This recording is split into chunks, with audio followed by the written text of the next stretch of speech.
Caleb, you ready to go? Yes, Parker. Ready to start this thing? Indeed. Thank you for making the long travel from Tommy's room to my room, from so recording hard. your new EP to laying down a podcast here on That Note, dude. Thank you for joining me. Yeah, dude, we're super busy. Super busy dudes, yeah.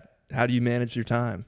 Dude, I don't know. It's gotten harder recently because we all have jobs, obviously, to support what we're doing, and so it's just been hard to balance schedules and stuff. But like, we've been really good this time around at like staggering stuff. Just like we tackled like drums all the first day, and then Tommy's just like an awesome producer, and like just like walks us through everything. Is really helpful in like structuring how we should spend our time and like not wasting it, because you can easily fall into that like goofing off and like losing track and focus of what you want to do. But Tommy's good at keeping us on point, Yeah. What can you get distracted with the most when you're recording? Something that like you can easily go down a rabbit hole. Just like as a band, like our sense of humor, dude. Like, Okay. like just like we just like to make jokes around each other. It can get easy, like getting caught up and trying to make each other laugh, or just like being in the hangout vibe, rather than like it is like we're working, when we're putting together an EP or something like that. So it's easy to lose focus of that when you're like in such a chill space, like this Right. house. Like your house is such a chill space, man. Like the beautiful like porch out there with the shrubbery, and it's all private. And yeah, it's just like a really cozy, like personalized vibe. I think it works fantastic as like a studio, both for like podcasts and music making. Yeah, man, we got really lucky here. It feels like it's a bit of a like a warehouse. We got Tommy recording everybody in Athens. We got Zach printing t-shirts for everybody in Athens. Yeah, you guys are Me working hard. interviewing everybody in Athens. And then Carmen takes photos of people in Athens. And Tony Hunlow is going to move in, and he's going to be cutting everybody's hair in Athens. So it's going to be a bit of a one-stop shop here. It's like the poster people for like self-income, Yeah, exactly. You guys should be proud of yourselves. Oh man, How long have you lived here? Like, how long has everybody like been in here? I've only lived in this house for a little over a year. Okay. They have lived here for at least 2 years. Cool. And when I moved here to Athens, it was a year ago. So this is the only place I've lived here. But they've kind of moved around in different houses. But I think they've been in here for like 2.5 years. So or everybody's so. been building it up in here. Yeah, I guess so. Where did you come from before Athens? Atlanta. Nice. Yeah, I spent some time in LA before that, but Cool. grew up in Atlanta. You too, right? You were in Atlanta? Yeah. Well, so I grew up like in between Athens and Atlanta in a place called Bethlehem. Okay. It's like kind of just like a small residential area with a bunch of like middle class neighborhoods. And so like I just spend most of my time like bouncing between like Gwinnett and like the greater Atlanta area. And like being with the Angelics has really given me the opportunity to like explore more of Atlanta and the city itself, but also like the music scene out there. Yes. So it's been really cool. But yeah, most of my time has been spent like in Athens, at least music career wise. Just like gigging around here and like out of state and out of town. And also like I run my own like little home studio. Which is where you recorded your debut EP, right? Yeah, we recorded some of the stuff there. We recorded most of that with Chris Byron at Nucci Space. They had the Amplify studio back there. He's Gotcha. really talented. He's been doing it for years. He's worked with like the B-52s and stuff, so he's awesome. And he has a great rate too. So he was like perfect for us as like a starting band.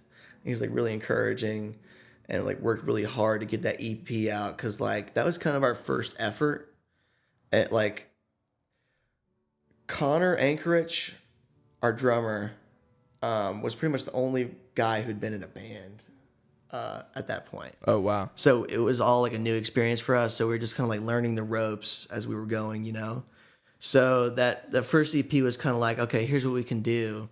And now that we spent a lot of time like immersing ourselves in like the music industry, and we kind of know like at least the direction that we want to go, this next EP is going to kind of be like, okay, now that we know what we're doing, here's what we can really do, you know? Right. And I think Tommy was definitely the guy to do it. Yeah. But So, yeah, that was a whole tangent. But yeah, We spent love most of my tangents here. time in Athens. I would like to get more out in Atlanta and play with some more Atlanta artists and bands and stuff, because the scene and just like the people and culture out there is just really cool, and just really intelligent. And there's always like a really cool conversation that you can find out there. Yeah, you I guys always did enjoy my amazing time. At the Eastern Rooftop. Yeah, in dude, you Atlanta. too. That Thank was you. a spectacular show. That was And that was a really fun night between me going to the Corduroy Blue and then y'all. Yeah. I mean, that was like so fun. The weather was perfect. The venue was great. Yeah, fantastic bill. Yes. And the crew and everybody there was super awesome. It was like, it's like an experience you don't really like normally get like at our level of like band. We got pretty lucky with that one. They treated us really nice. And that show actually was like really good for me, like personally, because it connected me to Atticus Ronas Right. from the Corduroy Blue, and that was their last show. Yeah. So he's trying to do like a solo thing now. And we started talking, and I'm producing his next album, which is gonna be that's called- right. Yeah. It's called Square One. He was telling me about that. Yeah, we're working really hard together at my place. Got a notification. Whoops. Sorry about that, Somebody everyone. wants your attention. That would be the Mac celebrity OS marketer. software update. That's what wants my attention.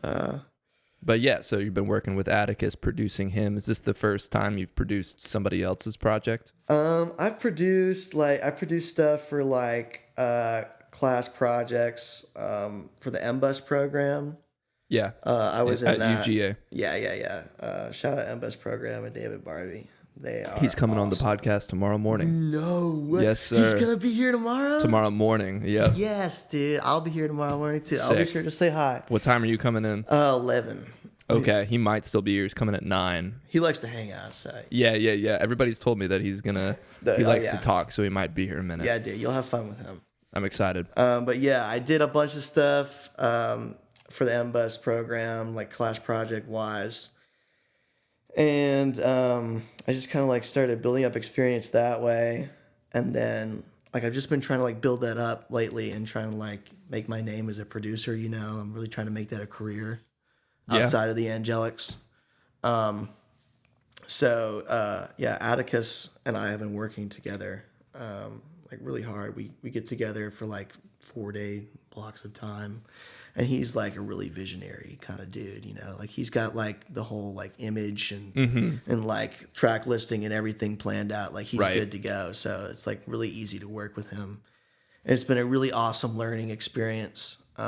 Just working with such a great artist and like being able to get comfortable with my tools and everything. So yeah, I really appreciate working with him, and also the MBUS program for like helping me like figure out that like that's something that I really want to do, you know? Right. And to like encourage me to chase that and like put action into it. So That's awesome. I've been having a blast. Yeah. So what have you learned from that you're going to try to maybe implement more within the Angelics? From working with Atticus? Yeah, like producing somebody else. Yeah, definitely. Like, I feel like sometimes in a band, like you can get caught up worrying about like hurting someone's feelings, like when discussing a part or something, you know? Right. Like they're playing it a way that might not really serve the song. And like to save face, you might just not say anything. Well, working with Atticus has helped me realize that it's better just to like constructively criticize and just like be honest about things like that. We've really implemented a lot of that in our tracking with Tommy here. Just like being really critical of each other and not just like letting things slide in the name of like not hurting like feelings or pride or whatever. Right. And then also like just like a really fast, consistent workflow. Another thing that I learned from working with Atticus and also from from David Barbie. He gave me a lot of good like info and tips on like how to like keep a good workflow and like a production and sessions and stuff. And like it's good to have like a clear like start and stop time. I've found, just so like as not to get fatigued. Basically, to sum up, it's been like a really good learning experience for me. Just like really like taking like days off of work and just diving into like full days of production, just working really hard, getting to know the software, and like working on something outside of myself for another artist. That's like not my own thing. And it's just been really, really cool. And it's definitely something I want to keep doing. Nice.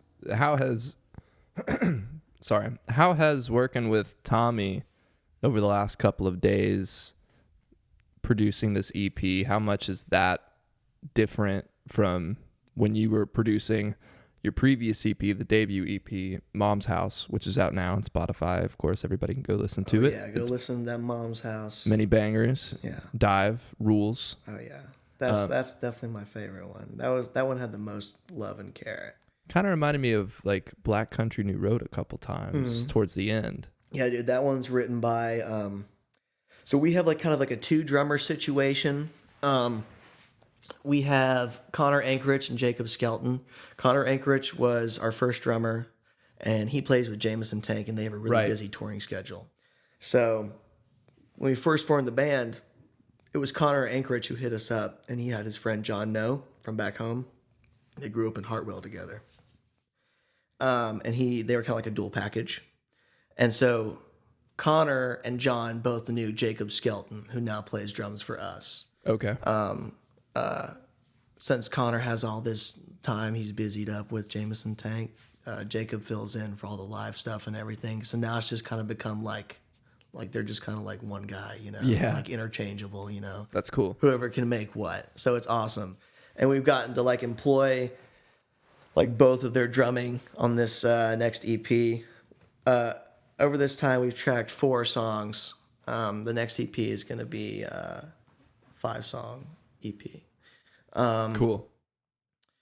But yeah, we split the drums like 50-50. Like Jacob does 2, Connor does 2, and they like do percussion on each of theirs. So it's been really cool. Nice.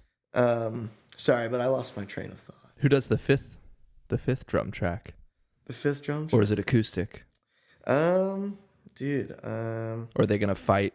That's a good question. Beat the shit out of each other, whoever comes out unscathed. Maybe what we could do is do like one half of the song with Jacob. Oh, that would be kind of sick. Yeah.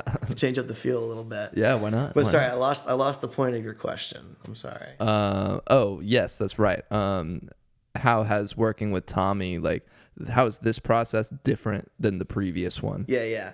So, I feel like this time, I'm probably getting far away from the mic, sorry. I feel like this time,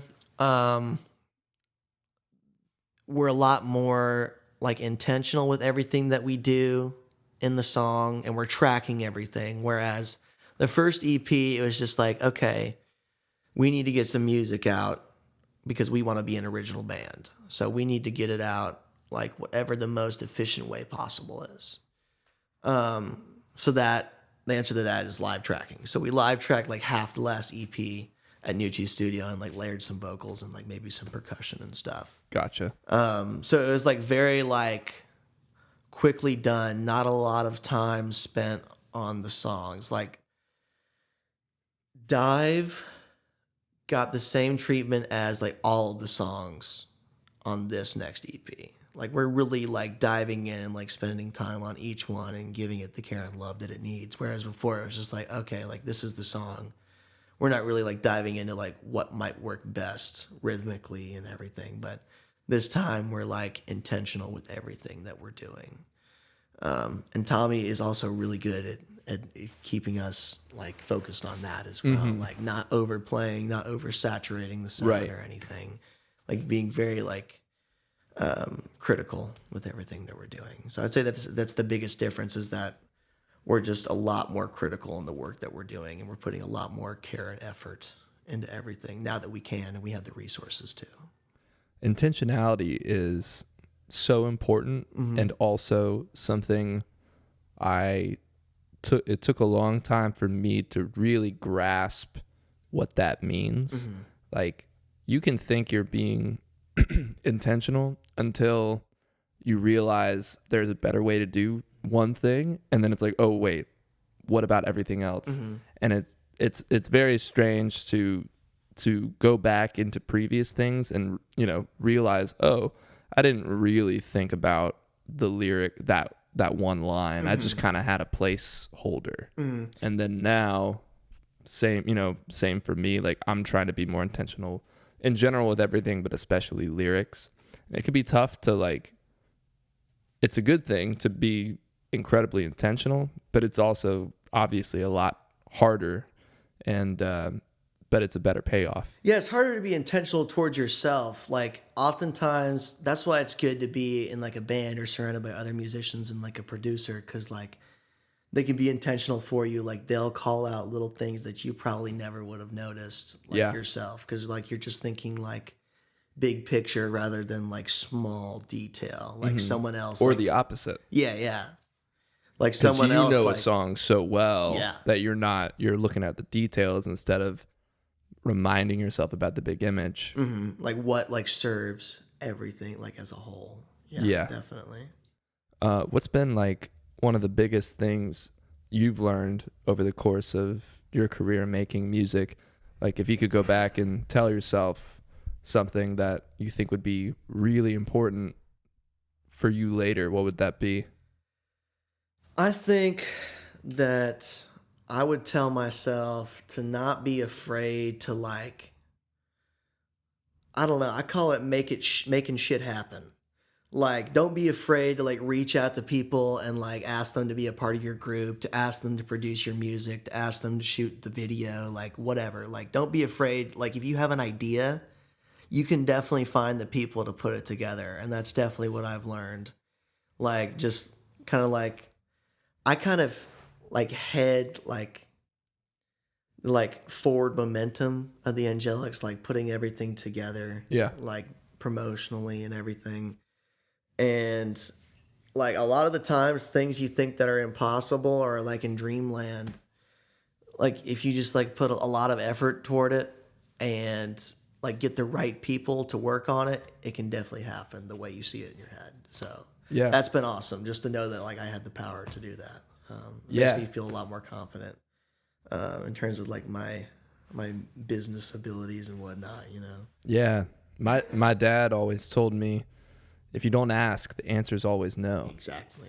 It's I feel huge. like, especially amongst musicians, like self-sabotage is very common, and I was definitely a victim of that. So of course, I'm glad to be like shaken of that mostly. You know, yeah, you know, we're everybody all our worst experiences. critics. Yeah, exactly. It's easy to be like, why would they want to play in my band? I'm not very good, whatever. But it's like, don't let them don't make the decision for them. Let them decide if they want to be involved somehow, or if they want to film this music video for you, or if they want to take photos for you. Like, there's no reason why you should stifle yourself. And if they don't, somebody will. Like, yeah, there's so many people in this business. Like, you'll find somebody that you like, you know?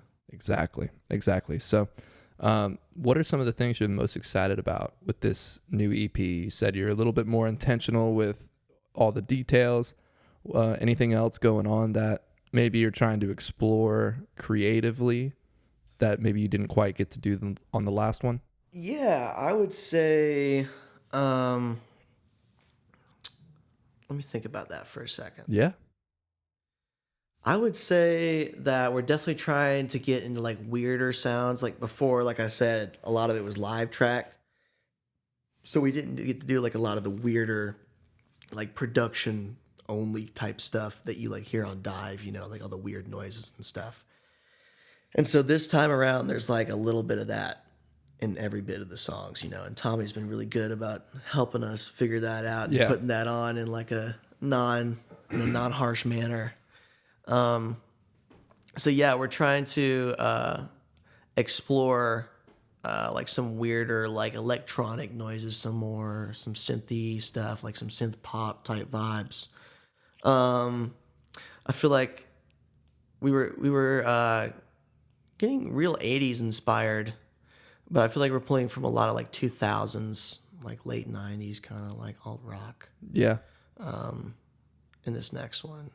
I think just overall, this is just a better collection of songs, and we just like know how to write songs better and structure them like more poppy and interesting. Mm-hmm. So I think it's going to be really cool and like a different kind of shift, like not like too much like left field, but like I like where they're going, you know? Gotcha. Mm-hmm. So song structure, more like pop arrangements, maybe? Yeah, like pop feel, but it's also like, you know how the Killers, like their songs are like very poppy and they'll repeat verses, but like it'll be like the slightest, like just noticeable difference, you know? Right. Like they'll drop out, like they won't repeat the verse this next time they go over it, you know? Just like little things to keep songs refreshing and like little earworms, you know? Yeah. I've found that it's can be really helpful to, because for me, I sometimes get really antsy about if I'm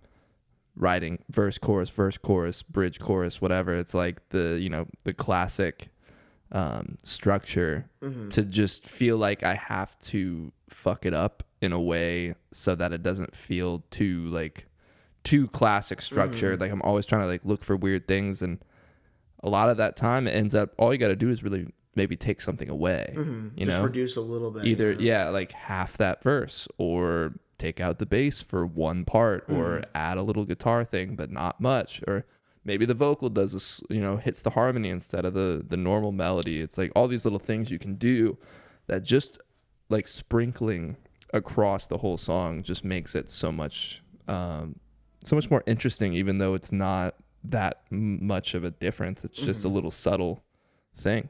Yeah, I definitely agree with that. I'm really glad you bring up that point, because that reminds me, like, another thing that's different about this EP versus the last one is that the last one we were like how much bigger can we make it? How much more can we add? Now this one we're like focusing on reducing everything to like just what the song needs to be, like exactly what you were saying, like taking out like parts here where it doesn't really need to be here, like just kind of boiling it down to the essence of everything. Right, the bare bones. Yeah, and Ty's been doing a great job of that. Nice. Anything over the last couple of days that he like made a huge addition or subtraction to that you were like, oh shit, this is now so much different in a good way? Yeah, dude, like the whole time basically. But, yeah, he has a knack for doing that. Our main single, which is going to be Escape. It had like a very like different like rhythm and feel, and he had us like change up the drum beat and like got like the perfect like crunch to it, and like all of our parts are kind of like changed up and like really reduced, like all the fats trimmed down. It's like a completely different vibe, but it's like the most perfect representation of the song. And it's a song that I wrote 4 years ago and made as like a really like slow like SoundCloud demo, and then we made it another thing with the Angelics, and now it's like an entirely different thing now that we brought it to Tommy, and it's awesome, man. He's really made some radical changes on that I'm really happy with. That's awesome.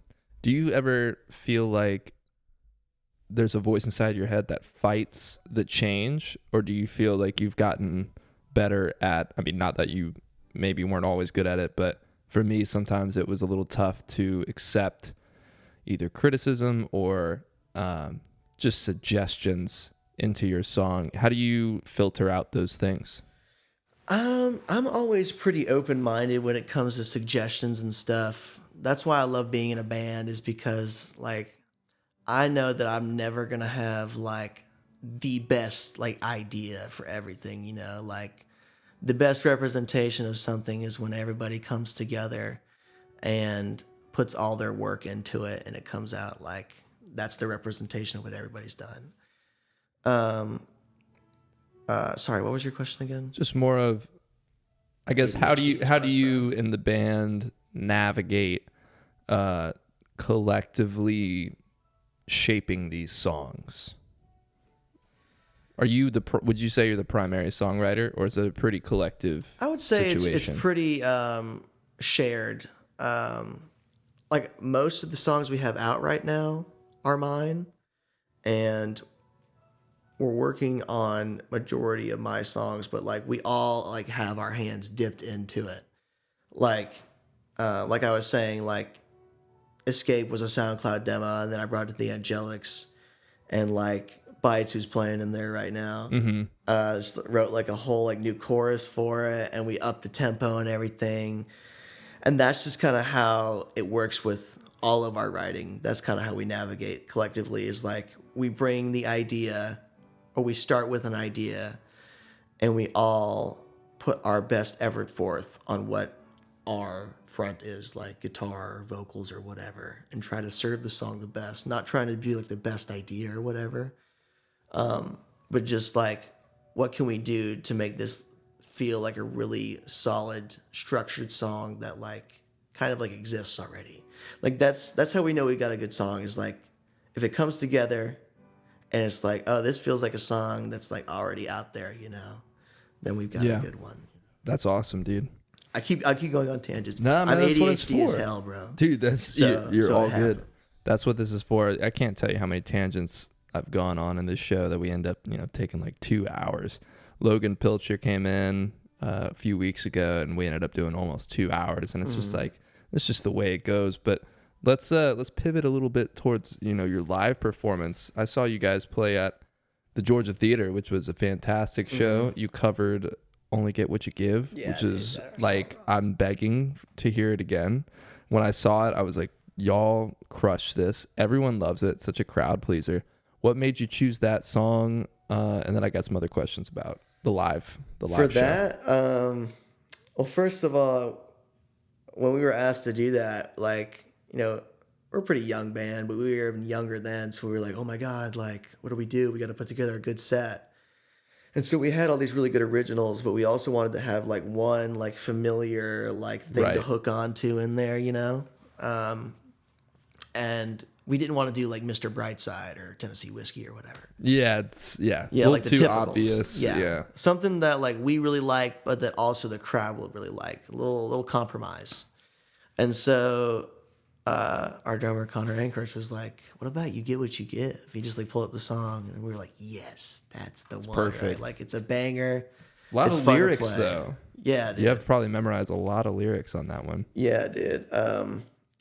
We had to cut out like the like that last little outro part, because I was like, there's no way that I'm gonna be able to remember all this. A lot of times with the Angelics covers, we do it the Angelics way and like trim some stuff here and there. Yeah. Too, That's sick. When you guys are prepping for a show, what do you guys typically try to cover the most? Like, is there something that you guys really try to make sure that you're honed and ready to go on? Is it just, your standard, let's just go through the songs? What's your schedule typically when you're trying to practice for a show? So we usually get together at our practice space, which is at my mom's house, which is why the EP is called Mom's House. Nice. Shout out to my mom. Shout out to all the moms out there. All the moms, bro. You guys are awesome. Y'all rock.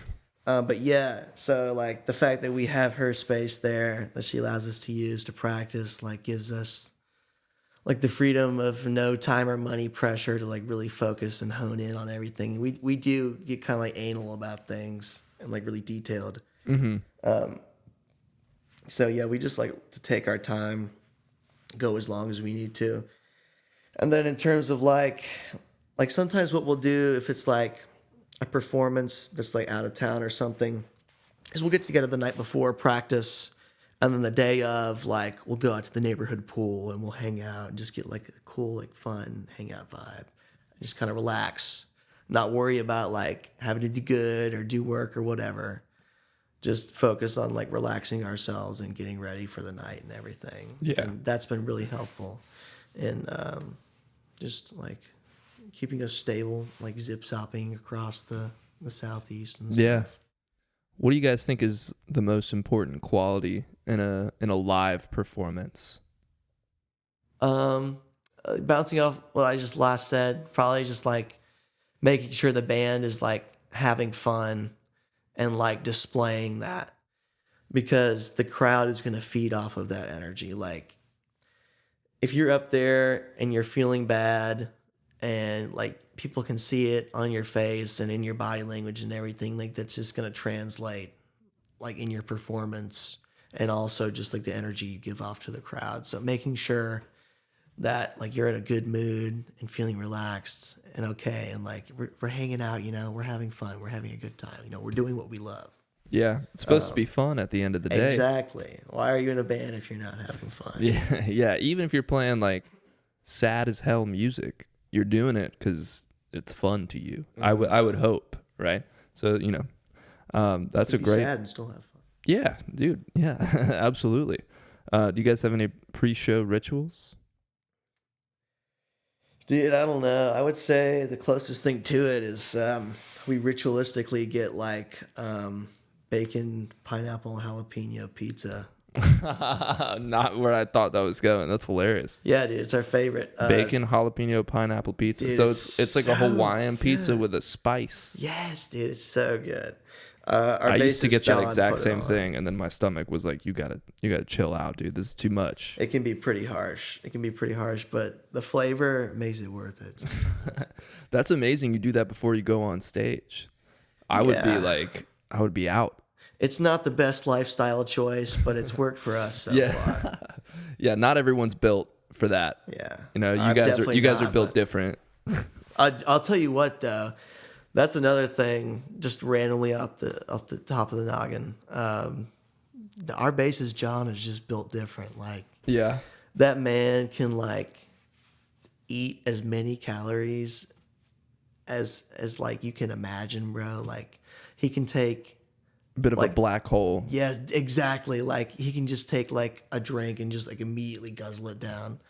Amazing. It's amazing. It's like a little party trick that he does. It's fantastic. He does it on stage sometimes.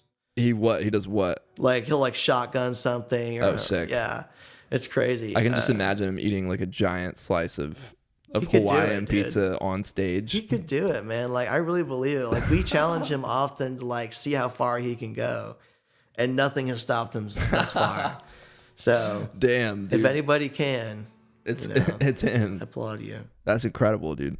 Well, hey, man, let's take this over to the last 5. I'm just going to ask you 5 quick questions from this. Actually, not me. The universe is going to pick out 5 questions for you, and then we'll answer it and discuss. Oh, hey, one fell out. Let's pick that one. The lucky guy.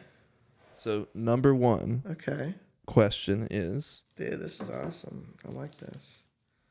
Fantasy supergroup? Yeah, dude, let's go. I like this. Okay. Okay. So it can be any number of members? Yeah. I mean, it's typically easier to try to limit it to so we'll say 4. Let's limit it to 4. Typical rock band. Okay.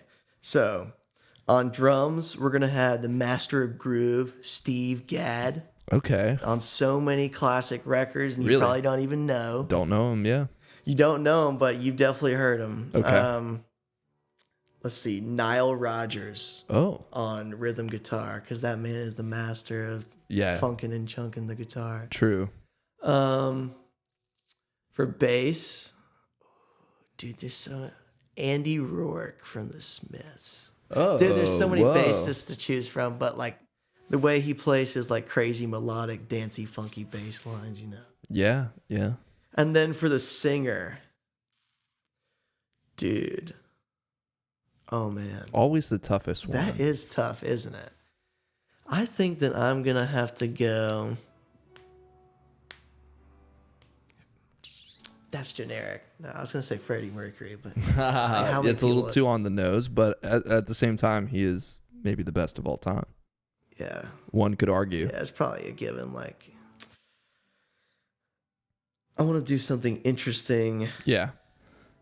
So let's recap. We got Jon Gadd. Is that his name? Steve Gadd. Nile Rodgers. Nile Rodgers on guitar. Andy Rourke on bass. Mm-hmm. And then I'll probably go with Roger Daltrey. Roger Daltrey. Yeah, dude. Why do I know the name? Is it The dude from The Who. Yeah, okay, The Lead Who. I singer was from The like, Who. I know the name, and I'm blanking on what he's in. That would be pretty cool. Yeah, dude. I just trying to imagine like what kind of like rock funk fusion would come out of that, you know? Yeah, that was not what I was picturing. I was picturing more of like a smooth, silkier. That's what I was thinking too. But that could be cool. Like Roger Daltrey just kept popping up in my head. Yeah, I just think he's such like, you know, like The Who are in like the zeitgeist of rock and roll as like one of the legends or whatever. But I still think they're a little bit underrated for like everything they did, and like the like classic rock band image that they kind of put forth. Yeah. Like the same time as Zeppelin did. I don't know. I had a really big Who phase. I think they're awesome. I think Roger Daltrey's awesome. I never quite hopped on the Who train. I actually have the Baba O'Reilly album, whatever that one's called, in there because my dad gave it to me. But there's a few classic rock bands I kind of missed the boat on, and the Who is one of them. Although I like a few of their songs, the one I really missed was the Eagles. I just never got into them. Never once like really tried. But the Who for sure is classic. But I see what you mean. Like I don't know many people who talk about them the way somebody might talk about. So much more love, I feel. yeah. I mean, what's his name? Keith Moon, one of the craziest drummers. Crazy dude. They happen to have like one of the. It's like similar like Zeppelin situation, like one of the craziest bassists and craziest drummers. Like John Entwistle is a fantastic bassist. Yeah. Yeah, I don't know that Roger Daltrey just kept popping out in my head for some reason. So it's a cool mix. I like it. I just had to go for it. Let's go for question number 2. What does the universe say? The universe. What is it asking us? Best/worst decade of music. Yeah. That's a good one. Dude, the best. I feel like the best has to be the 90s because like it was such like a diverse. That was the beginning of like true diversity of like recorded music. I feel like you got all this new electronic shit or like house shit happening, and you've got rap and hip hop. You've got the rock revival. You got all this crazy stuff going on, as well as like easier access to like the music of the past. So it was definitely probably a golden era, I think, in my mind. I don't know. I didn't live. You can ask David tomorrow. Yeah, I'll ask him what he thought about the 90s. The worst decade of music, man. Dude, probably like the 50s.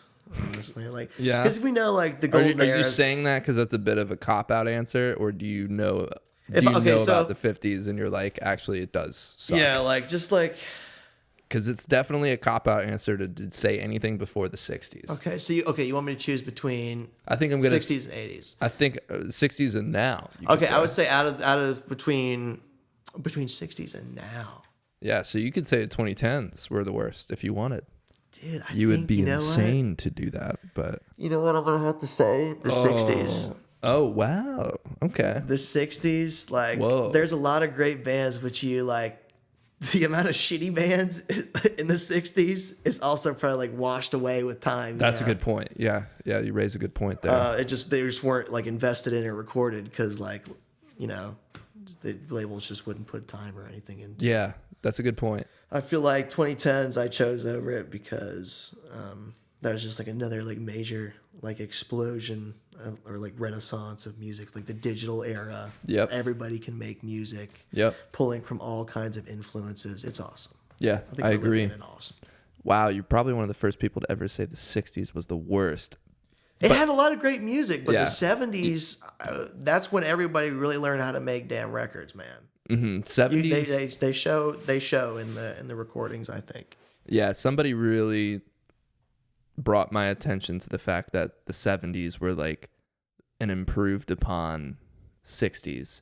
And you know, you didn't do this, but you could have gotten specific and you could have said something like 68 to 78 because I'll do that. I'll say like you're just looking for some decade, this 10-year period, which I'll take that, but I don't think I'm gonna take anything below the 60s anymore. It's just too much of a cop out. Somebody's like, you're right. 1430s. I'm like, It's like, dude, no, come on. Yeah. Like actual like music history. Yeah. Fucking strike a nerve with somebody. Say the 80s. Yeah, like that's what I do. like the history of like the music business. I guess you could rephrase the Right. question. That's a good point. Yeah, that's a good way of phrasing it. But that's good. That was good. Stand by your principles. Yeah. Let's see number 3. All right, number 3. Song you wish you wrote. Oh man. Song I wish I wrote. I'm gonna. No, that's kind of a cop-out answer. Also. Let it be.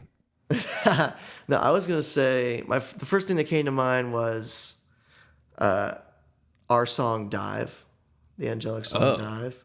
Like I wrote the lyrics to that one, but like the music and everything, like I didn't come up with any of that. That was all my drummer. Oh, whoa. But it just cool. like it's something that like I definitely like would have like or could have written, you know. Yes. Like same like writing style. So I know what you mean. I always feel like I wish I had like because that's like an epic song, you know. Yeah. It's my favorite Angelics song. It is a cool feeling when there is something in your song that somebody else contributed that makes you love it even more.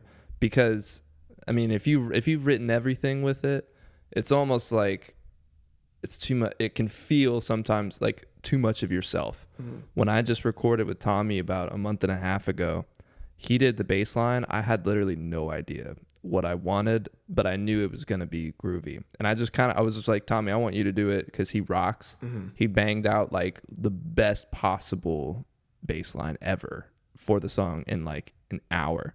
And that it's like probably my favorite part of the song. And it's cool to like have a song that, you know, you're involved in, but somebody else really came up with like, the coolest part. You're like, how did you reach into my mind and like pull that shit out? Yeah, it was like you read what it was like, I would have done that had I thought about it and had the ability to do that, you know. But it is cool when people like, yeah, it's like they're reading your mind. Mm-hmm. Yeah. So your own song, Dive. Yeah. What about outside of the Angelics? Outside of the Angelics?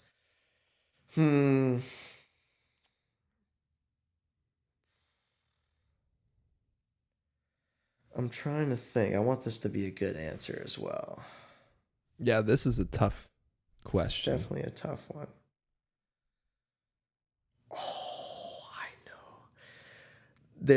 You might not know this, but it's called Strawberry Letter 23. It's by Shuggie Otis. Okay. Not the version by the Isley Brothers. That is the famous version. Oh. The one that they covered was by Shuggie Otis. And the original production on that song is fucking incredible. Is it pretty old? Yeah, it's like 70s record. Okay. It's it's like I forget. I think it's called Ice Cold Daydream is the album. And the title track is on there, and that one fucks as well. That whole album is incredible. Shuggie Otis is awesome. It's just a random thing I found on Spotify. Nice. But like when I heard that song first, I was like, whoa, like, so this is what music production could be. Like, I could like I've had to kind of separate myself from like the composition versus the sound recording, you know? Because like the composition, it exists in the realm of like your mind, you know, like you can always change it. But once the sound recording is like there and you've released it, like that's the song. Yeah. That's the sound recording, you know? And so that ties back into like being intentional with everything that I'm doing. Like now when I'm writing, I'm like, oh, I'm writing for like what the song is going to be, which is going to be the recording. I've had to kind of separate those two things and differentiate that as I've been learning. But yeah. So Strawberry Shuggie Letter Otis 23 by Shuggie Otis. I'll have to listen to it after this. It's a great name. Yeah. Strawberry Letter. Specifically the outro of that song is absolutely crazy. Cool. Nice, dude. Let's check question number 4 here. Number 4. Dream 3 Band Bill. Oh my goodness. I think definitely Hefner. Hefner's really cool. Yeah. Are we talking like just okay? So like all time or like local? It can be all time if you are able to do both. Let me let's do both. Let me do local. Hefner and Recess Party. Hell yeah. With us. That Dude, would be sick. Let's make it happen, dude. Hefner, I truly think, and it is subjective, personally, I think they're like probably the best band out of Athens right now. I just think they crush always. They're awesome, man. I'm really into like just the way that they, just their sound is insane. Just like the productions on their song, or the production on their songs and everything are really awesome. And I really respect them as musicians and like their artistry and everything and what they're trying to do. Same with Recess Party. We're playing a show with them in August. But cool. Dream 3-band bill for like all time. I would say let's get the Smiths and MGMT. Whoa. On that bitch. Crazy. Yeah, dude. That would be a nutty bill. What about the third? Third. Or is it you? Oh yeah. Okay. Sorry. I thought we were on there. Yeah, I mean you could be, but if you weren't and you were just going to see the show. Oh, going to see the show. I would want to see David Bowie. Oh, okay. I want to see. We're bringing him back like, to life. You're talking about like what I want to see. Yeah. Like I would want to see David Bowie. I would want to see Queen, and I would want to see the Beatles. Just because like you got like what is making those people people You are not scream? shying away from the top of the top. I love it. It is a dream 3-band bill for a reason. Like you're talking about like dream, like we're literally like I can do whatever. Yeah. Yeah. That's sick. I mean, why not, dude? Of course, who wouldn't want to see the Beatles if they could? Yeah, like I gotta know like what makes people go so crazy in those videos. You know? I mean, as much as I am a huge Beatles nerd, I would bet a big part of that was just the time period of nobody having ever seen anything like that. You get so like connected and close to your artists now. It's like you can just like immediately see them, but like you just hear their voices and then all of a sudden boom, like they're up on this pedestal with all these spotlights on them and everything. Yeah. It must have been crazy. I know, dude. Have you seen like any of the documentaries, like the Get Back documentary? Yeah, dude, all of them. I'm a huge Beatles fan. Yeah, same. Dude, the Hulu put out one like 5 years ago that was actually really held, good. By Ron Howard. It was directed by Ron Howard. Yeah, and they like recolorized some of that film. It was cool. Wild. It was like, it really felt like you were there. But the Get Back one, I mean, hard to beat it. Yeah, that one's a little long. I feel like that it's long, but it's like long, that's like cool. the music.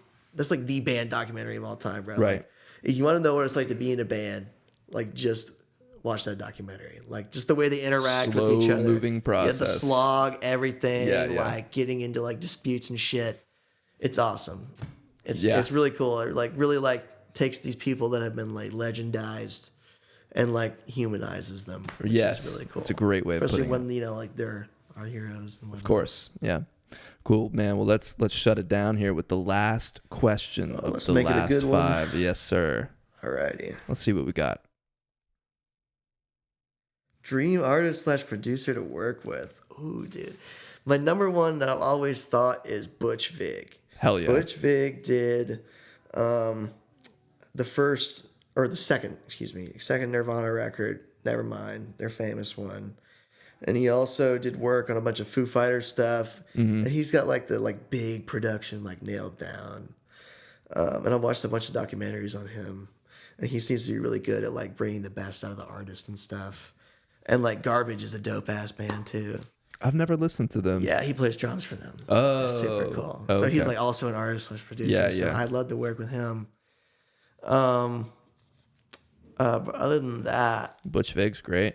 Butch Vig. I think I'll leave my answer at Butch Vig. Yeah, why not? That's somebody I need to do a little bit more research on. I feel like, to me, I know they're obviously not the same person, but I kind of view Butch Vig and Steve Albini in the same realm. Because Butch Vig did Nevermind and Steve Albini did like the Pixies records and then In Utero by Nirvana. Oh, he did In Utero. Okay, yeah. I didn't know that. Yeah, because Nirvana wanted to go like more Pixies direction, so they were like, let's just get the Pixies guy. Yeah, dude. Oh my God, those Pixies records are so good, so raw. I got into them in like 2019, and then just didn't really listen to him as much. And then this year, or within the last 6 months or so, just like fell back in love with them. Dude, I remember you did that "Here Comes Your Man" Yeah, cover, yeah, dude. that was part of the reason. Big respect for that, dude. Thank you. That song rules. You know, I really wanted to do the song "Broken Face" on that same Surfer Rosa album, but it's just that one is so much more intense and just would like really stick out from the rest of the set list. And I feel like "Here Comes Your Man" fits in a little bit more, and I still get to get my Pixies fix. And also way more people know that one. Yeah, it's good. It's like that thing we were talking about with like you get what you give. It's like the good compromise. And it's one of those things where even if you don't know it, you know it. You know it because you've heard it in like a movie or a show or on the radio. But like I've had a few people, actually I'm kind of surprised by the amount of people who know that song and love it. Because maybe I just don't think I really knew it for a long time. And then when I heard it, I was like, oh yeah, I've heard this before. And I feel like a lot of people have that with that song specifically. Definitely. But yeah, Pixies rule, dude. So you said Butch Vig. Yeah. Great answer.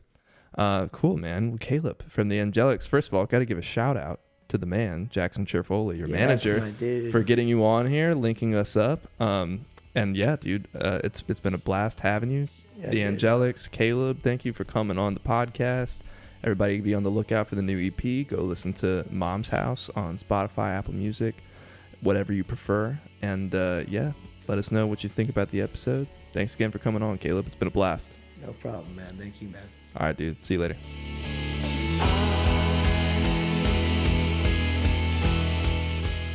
Thank you again for tuning into the newest episode of On That Note with Parker Whirling.